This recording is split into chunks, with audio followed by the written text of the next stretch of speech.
Mute and just welcome people.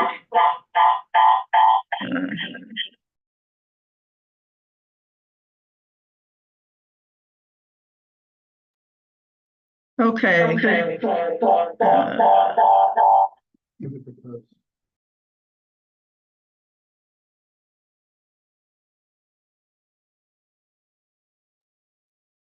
Good afternoon. To those of you who have just joined us, we're going to be starting our webinar in a couple of minutes. I would point out to you that you will get a copy of the slides and a link to the recording probably in the next day or two. And obviously you've been, hopefully all of you been to the first session, and we're delighted that you're continuing. I should say, this is the last of the 3 sessions, and if you have not already signed up for a mentor, you probably need to if you want to work through getting your product to market. And now I'm going to turn this over to David Lupian.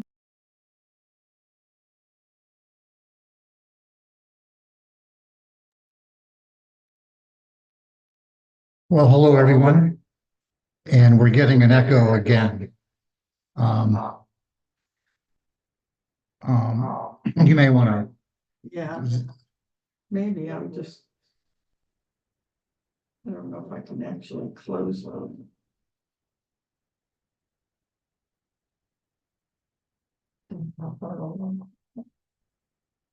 Well, Anita, you could just kind of get out, I think basically. Okay. Yeah, we are remote coming here today. So Anita is right in the room with me, and I think we're getting some crosstalk. There we go. Very good. Okay. Hello, everyone. This is the 3rd and final installment of the new product development series. And today we're going to be focusing on commercialization of your idea. Now, just a caveat, I am not a salesperson, and I am not an expert in actual executing a lot of these concepts, but I can share with you many of the concepts that we run across daily in all of our efforts here at SCORE. Maybe we can provide some ideas to you and ultimately provide a pathway for moving forward. So just real briefly, just run through some SCORE slides. We are driving small business through our efforts here at SCORE, and our efforts are free. We do not charge anyone for our services, and we are a division of the SBA. Excuse me. We started a number of new businesses within the last year, as you can see there. Some of you may have already seen these slides, as we've had 2 other sessions in the intro with these slides. So bear with me as we just wrap up here. We were the benefactors of receiving the 2022 chapter of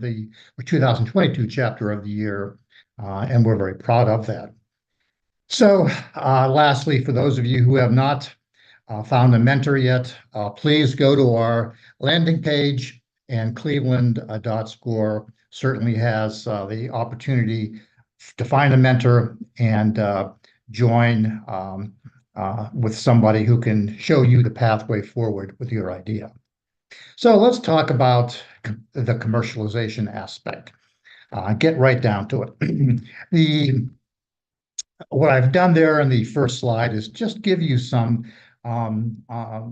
logos of some folks that we've mentored, and we've brought their products to market, and they are in the process of commercializing, and we're quite proud of our track record in moving ideas from concept through development to actual commercialization.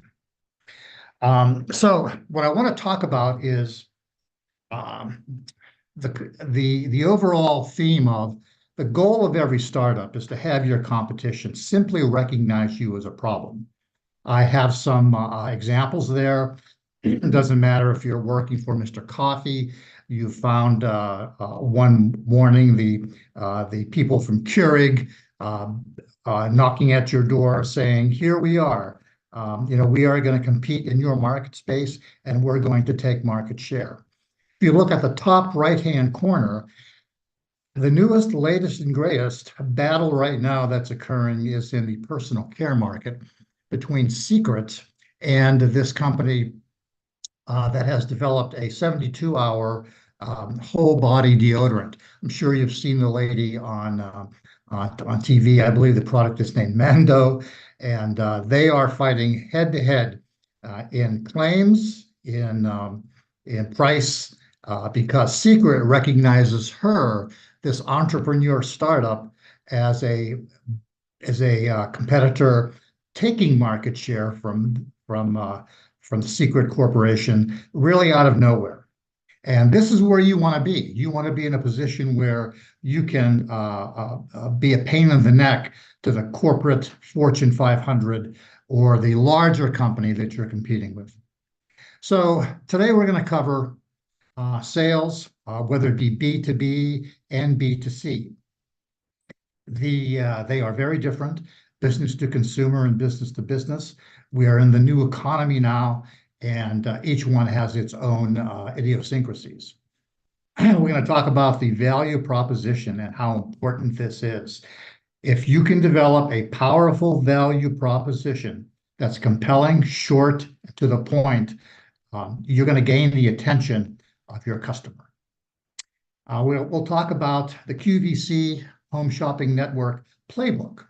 If you can remember anything from today's presentation, there are 3 rules that I want to impart to you that are kind of axioms for any new product launch.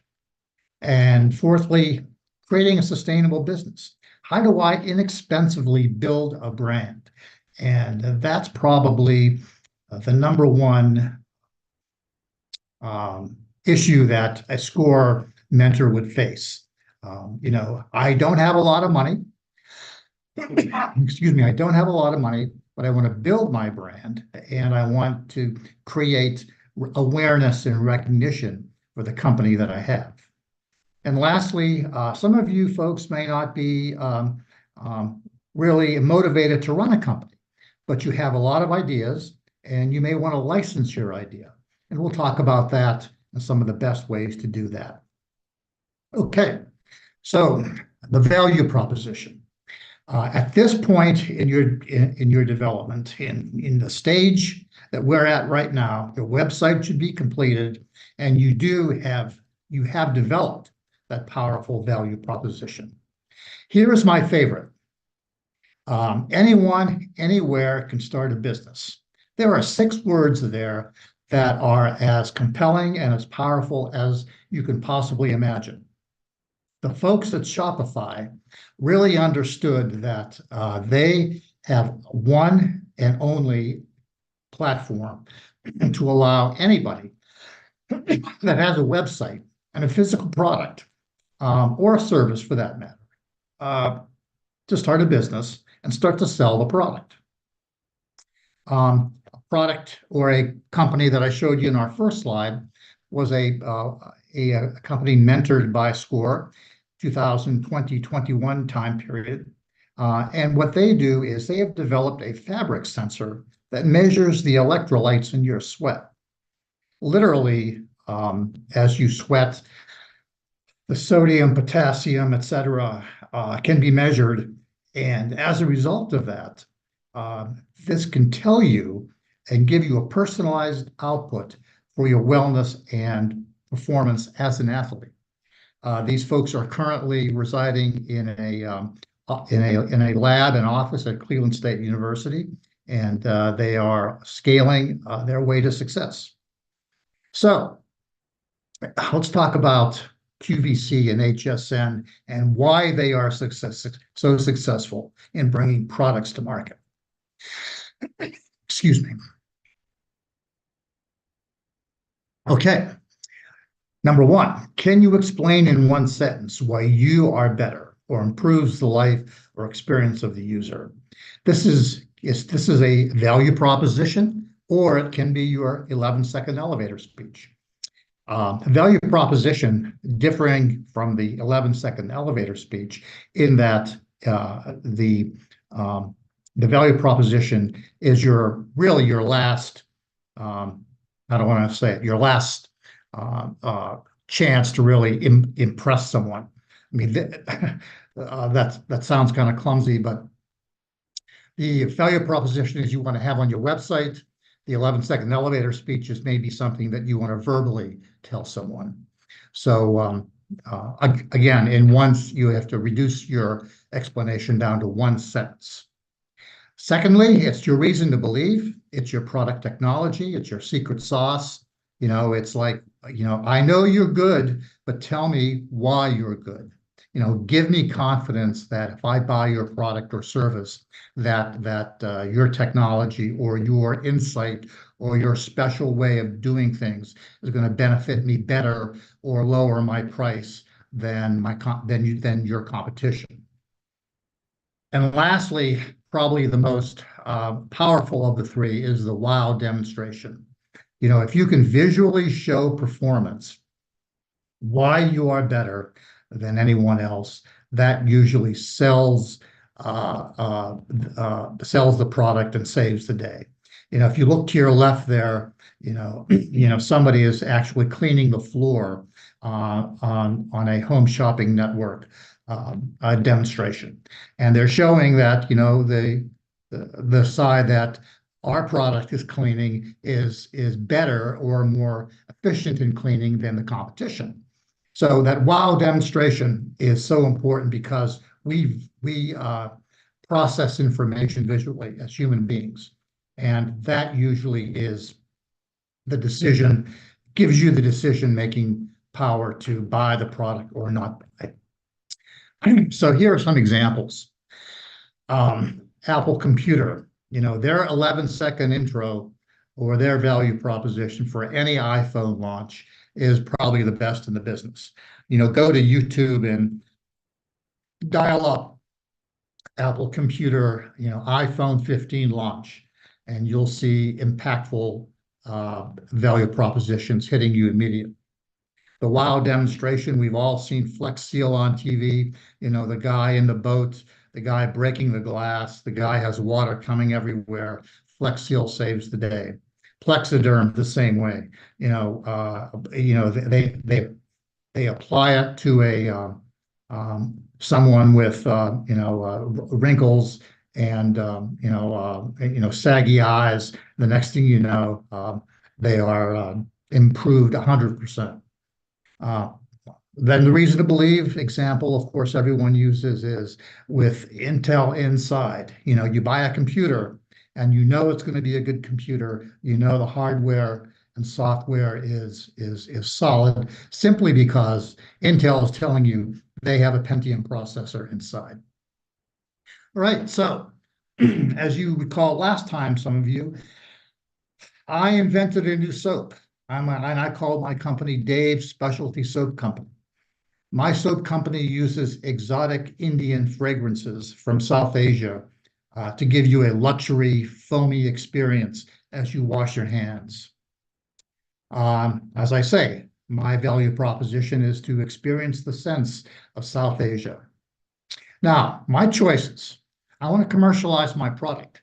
My choices are I could do B2B. I could sell my product only to restaurants, only to spas, or high-end establishments that are looking for a luxury experience. I could go B2C retail, but I would be competing with everyone else on the shelf. And and I don't have that highlighted there, so I'm kind of ignore brick and mortar. But I like specialty niche. I like e-commerce. Specialty niche would be a boutique, a health and beauty. Excuse me. And e-commerce, of course, would be anything from Amazon all the way down to selling it on my own website. So the question I get all the time is, Well, I understand that, Dave, but what would be my best channel? Is e-commerce better than a health and beauty store? Um, you know, the response that I would give you is take the low-hanging fruit. If you can find sales immediately, uh, and just focus on the easiest path to market versus, doing the analysis, trying to develop relationships, going to trade shows, that's all good. You're going to have to do that. Excuse me. But if you can find sales immediately and generate revenue, I know this sounds pretty easy and pretty common sense, but the power of developing revenue immediately allows you access to additional capital quicker than if you don't have revenue. So, take that for, as a path going forward hint. Your tactics as a chief salesperson, every owner, every CEO has to be the chief salesperson. So you can hire a sales team, or you can become the one and only sales team. You can sell to a distributor. Selling to a distributor is pretty good. They will buy volumes of inventory, put it in their warehouse, and we'll talk about that. Or I can use a commissioned rep agency. These folks will not buy your inventory, but they will hook you up with somebody pretty quickly. Now, usually pay for that as a commission. The e-commerce direct to customer, we'll talk about that. And lastly, licensing. So, the e-commerce or beginning e-commerce path to market. I say, building your own website and selling the product on your own website probably is the most beneficial and rewarding right off the bat. You don't have any sales to do. It's just simply getting your name out in front of people through SEO and through the ability to communicate your value proposition through your company. The great part about this is you can learn from your customers and get 5-star reviews. And the 5-star review is absolutely essential into moving forward with your sales into retail or any environment where folks have wider distribution nationally or regionally. As I say, you can use your reviews as a platform for expansion and regionally or nationally. I know folks who are creating their own YouTube community.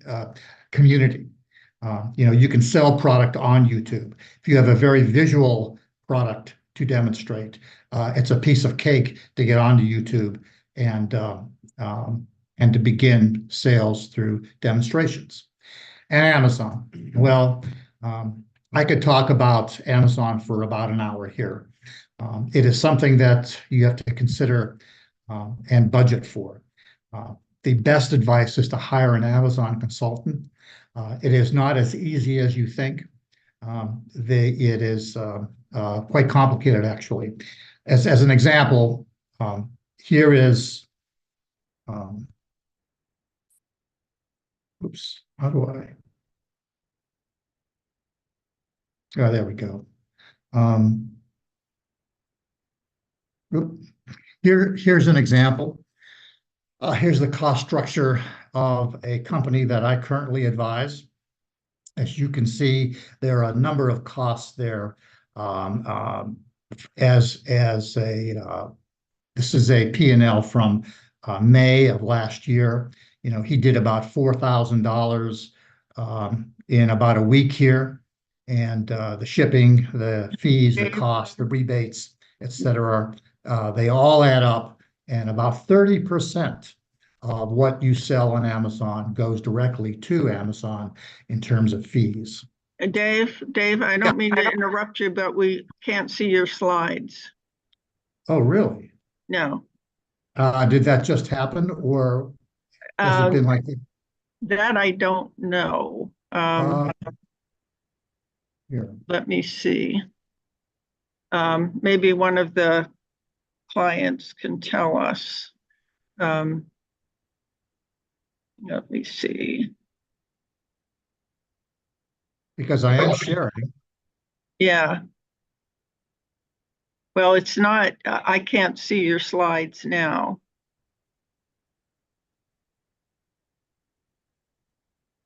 Um, because it's telling me I am screen sharing.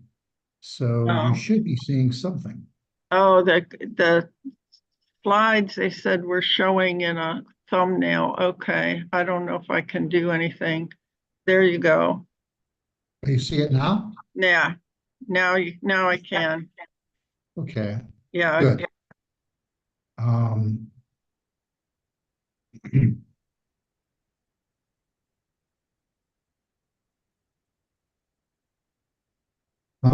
okay, so you um, might want to go back a couple slides.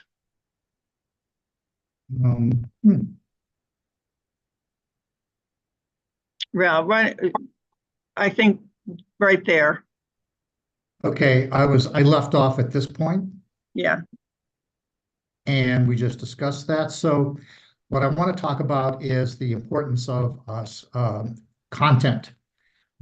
When you develop content, um, uh, it is important that it is hooked to any type of social media or website that you develop, um, especially in the case of Amazon. Everything is connected, and and again, this costs some money for you to develop this. Unfortunately, I'm not going to talk about this at this point, but somebody who is specifically engaged with Amazon could do the best job here. So let's move on. And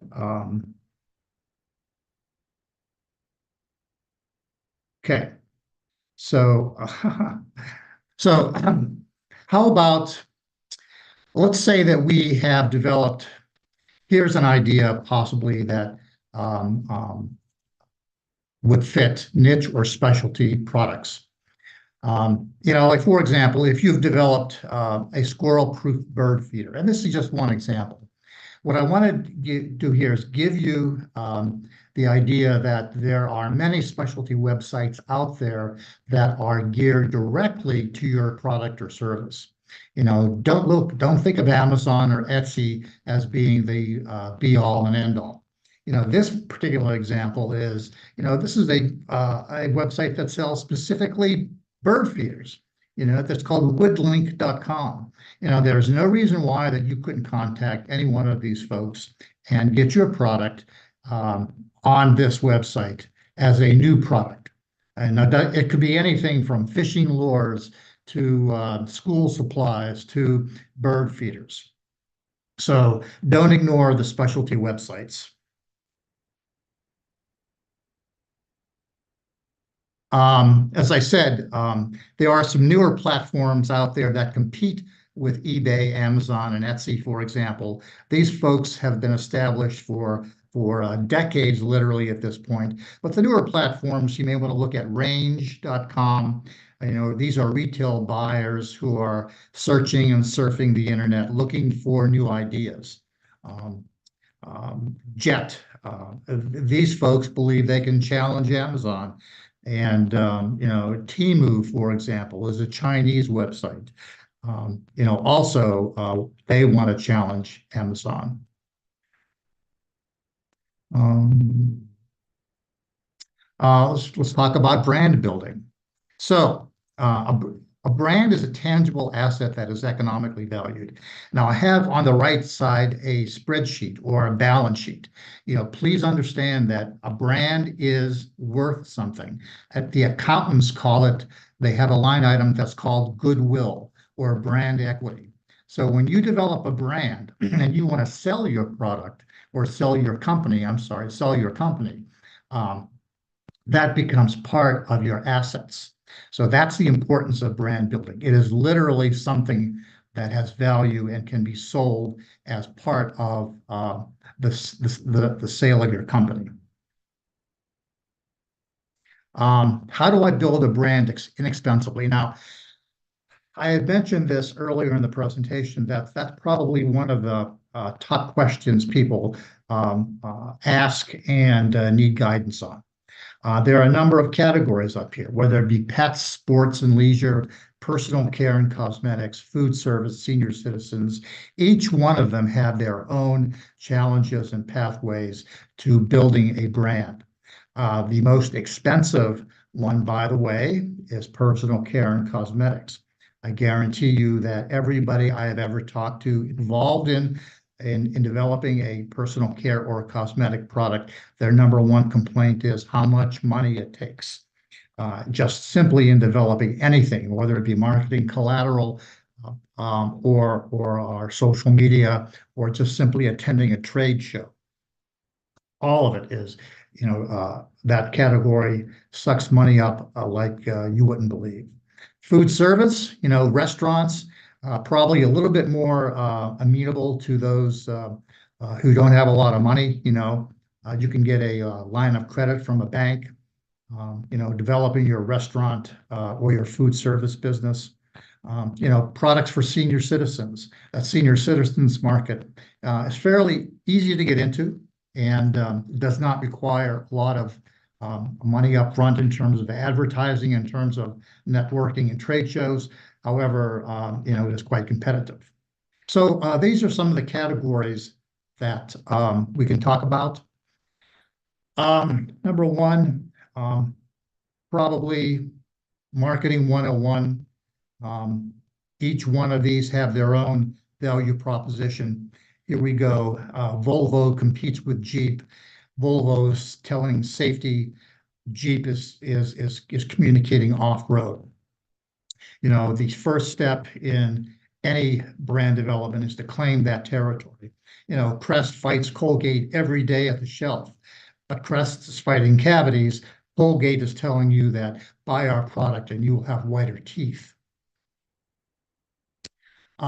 Best bang for the buck, I think, is getting on QVC or HSN, because they will work with you to develop your marketing message, and it's on TV.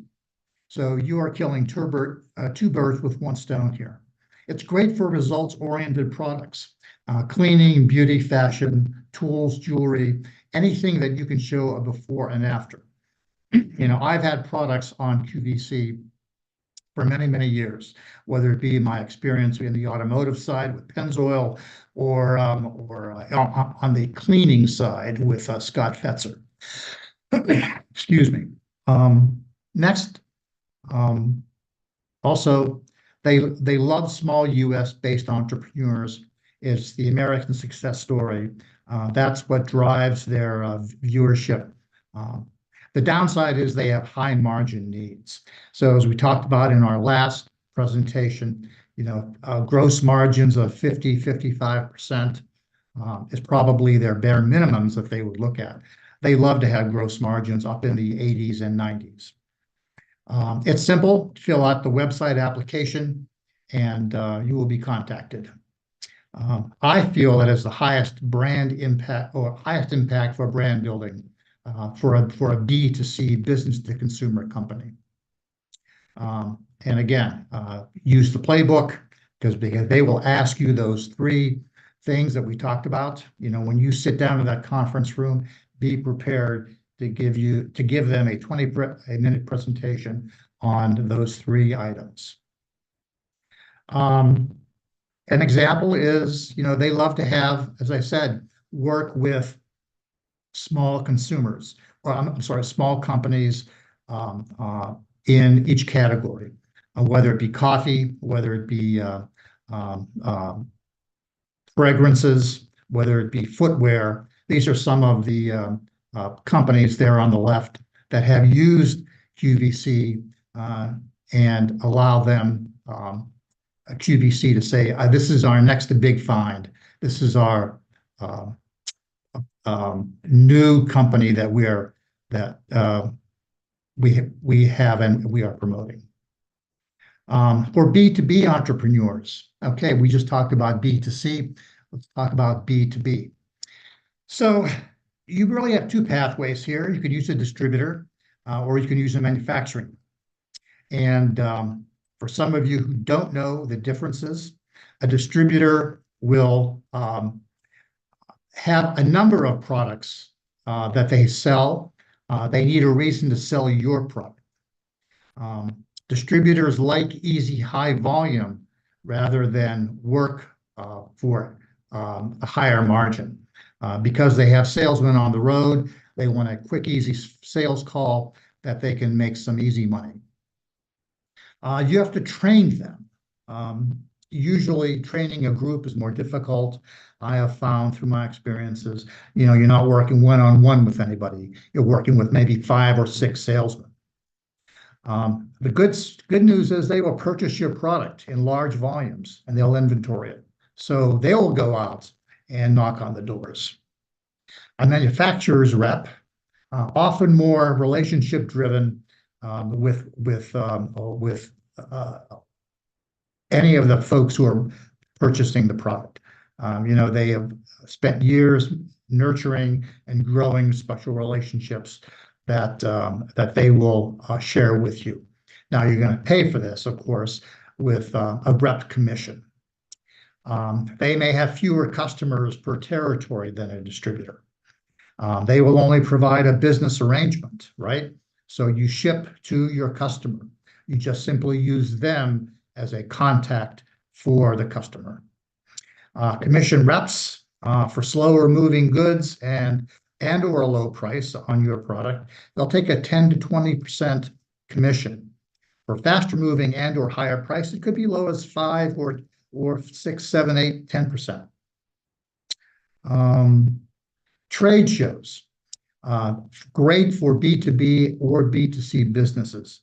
A 2 to 3 day trade show may cost you about $6,000 to $8,000, but I'll tell you, it's worth it because you're going to be meeting customers. You're going to be meeting folks who want to buy your product and have it shipped as quickly as they can get it in. They will write orders right there at the show in some instances. And if you want to license your product, those are the decision makers. Those are the folks walking the show. So let's talk about licensing. These are the folks who have the ideas. They have more than one idea. They don't want the responsibility of starting and running a company. And I've run across many of these folks that I deal with. And it's quite exciting having all of their ideas, having to find paths to market for them. But, licensing a product is quite a bit different than selling it. Number one, you must have a patent. The patent is something that you sell. It is the tangible asset that your company has that another company will pay you for. Step one in getting that patent is, or beginning this process is to apply for a provisional patent, as we talked about in our last presentation. There are legal fees plus application. It's about $1,000, maybe $1,500. It lasts only 1 year, the provisional patent, but it gives you the opportunity to knock on a number of doors and get the meeting with a potential company that will buy your product patent, and then you can make that transaction. And legally, it's patent pending. Step two, once you have the provisional patent, you want to outline your list of companies that you've done, that you've simply gone on Google and said, well, who buys, let's say I want to license my technology for my new soap. I have a formula, I have a patented formula that Dave's soap company has, and I feel that I can license this to a larger personal care company. I'm going to seek out number 2 or 3 in the market, not number 1. You have to remember, number 2 or 3 wants to be number 1, and they want a new idea. They want something that will give them the edge in the marketplace. I'm going to find somebody who has a large distribution, somebody who really is innovative and has come out with other newer products. And, my number one piece of advice is, don't be shy. You are having to contact folks who could be senior vice presidents or presidents of the company. Don't be shy because they want to talk to you.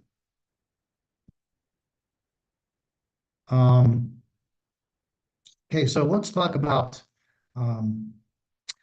finding the right company. And when I want to license a product or an idea or a product, I have to remember that not every company will practice something called open innovation. Some companies just don't want to talk to me because they feel that their ideas are better and they don't have to hassle and spending the money in licensing a product that they didn't invent. Timing is important in approaching any company. Crowded competitive industries are best because they're trying to one-up each other. They want the latest and greatest ideas. So, soap is a competitive, crowded industry. So I would find maybe 2 or 3 companies there that would be maybe interested in my idea.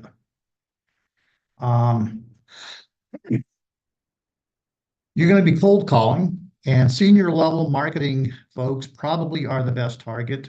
You do not want to go to R&D or the lab guys or the design people. You do not want to go to sales because they aren't interested in the future. They're interested in the current. Marketing people are interested in the future. And those are the folks most amenable to listening to new ideas. The trade show environment, as we talked about previous slide, works great because it is where the decision makers are. If there is something new in the industry or the category, they want to know about it. You have to convince them that you are the expert, and that's pretty easy to do, right? But think about those. Your technology, your ability to understand the competition, and you want to lower their risk. That's the best way to get entry into their a domain is to tell them that you're the expert and convince them that you can lower their risk. Everybody asks me the best licensing deal. What is the best way to license a product? And how can I maximize my return on investment? Well, there is no standard deal. There's anything is a good deal that you can negotiate and walk away with in terms of a percentage of the sales. So that's about all I have in this segment. Please look at our landing page here. There are folks who are expert in commercializing certain aspects, certain niches, for example, e-commerce. There are sales experts in our Cleveland SCORE office, so please take time to find a mentor and hope to see you at some point. But if there are any questions or clarifications that you would like, just put it in the Q&A, or you can ask a question now. Okay, let's see, can a business in Cincinnati get a mentor? I guess the answer to that would be the Cincinnati SCORE has a lot of mentors as well. But if there's nobody in the Cincinnati chapter who can mentor you, they can always ask for a co-mentor in the Cleveland office who has that skill. Or again, you can ask for a mentor in the Cleveland office if you want. So yes, you can definitely get a mentor. And as Dave said, there are a number of mentors in Cleveland that can help you with the new product development, with the marketing, various aspects. So please feel free to go and sign up for a mentor. And I don't see any other questions, so I guess we'll say come back to our next session. We've got a webinar, let's see, tomorrow maybe, which is our Simple Steps series. So we look forward to seeing you again. And Dave, thank you so much for doing this presentation. And we'll see you